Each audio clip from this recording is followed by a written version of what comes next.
میں جانے بلاول میں سائے بلاول میں جانے بلاول میں سائے بلاول بی بی شہید رانی کی تصویر بلاول ہے ظالموں کے دل پہ تیرا تیر بلاول۔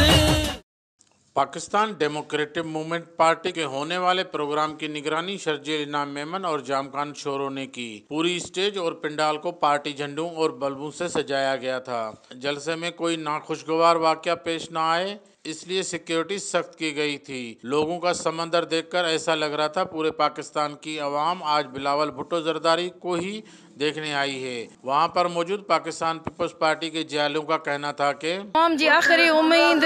بلاول بھٹو میں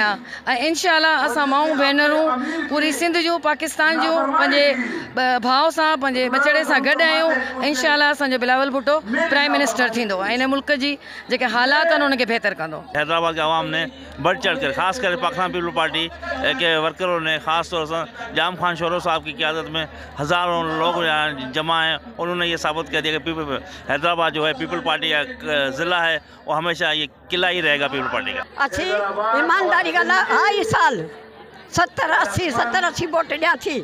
بے نریدا جو اچھا قربانی ڈی وئی اسا کے پیسہ ملن تا غریبن کے چھا بات ہو جے مائی کے بلاول بھٹو جو حکومت تھی ان کا پول الحمدللہ اسا یہ مہنگائی لہندی باقی فی الحال اسا پوزیشن کون تھی لگے انشاءاللہ امید ہے دعاؤں کریوں تا بلاول بھٹو اچے جی بھٹو۔ جلسے میں موجود لوگوں کا ہجوم دیکھنے والا تھا۔ وہاں پر آئے ہوئے دور دراز سے پاکستان پیپلز پارٹی کے ممبران اور عہدیداران کا کہنا تھا کہ پی ڈی ایم یا جلسہ پاکستان میں کن تھا وہ عمران خان کی حکومت کے خلاف تھا جو کو نائل حکمرانا جو کو سلیکٹڈ حکمرانا یہ کہ حکومت ہلائن کون تھی اچے یہ پاکستان کی ٹوٹل عوام بیزار ہے ان کے گھر موکلنے کے پویا ہے پر وہ بے مانو جو کو مقابلو تو کون تو کرے سکے پر وہ کنڈن میں لکھی رہی اساں جائے جلسہ ضرور تو سے پی ڈی ایم یا جلسہ پاکستان میں کن تھا وہ عمران خان کی حکومت کے خلاف تھا جو کو نائل حکمرانا جو کو سلیکٹڈ حکمرانا یہ کہ حکومت ہلائن کون تھی اچے یہ پاکستان کی ٹوٹل عوام بیزار ہے ان کے گھر موکلنے کے پویا ہے پر وہ بے مانو جو کو مقابلو تو کون تو کرے سکے پر وہ کنڈن میں لکھی رہی اساں جائے جلسہ ضرور تو سے اساں کے خوشی آئے جی تا چیئرمین صاحب اساں کے عزت ڈینی انہیں کرے اساں جے کو انہیں عزت جی موٹ عزت سان ڈینی تے آؤں صرف فیمیل جے کے آؤں ڈسٹرکٹ حیدرآباد سٹی میں کڈی آئی ہیں وہ 100 بسز ہوئیں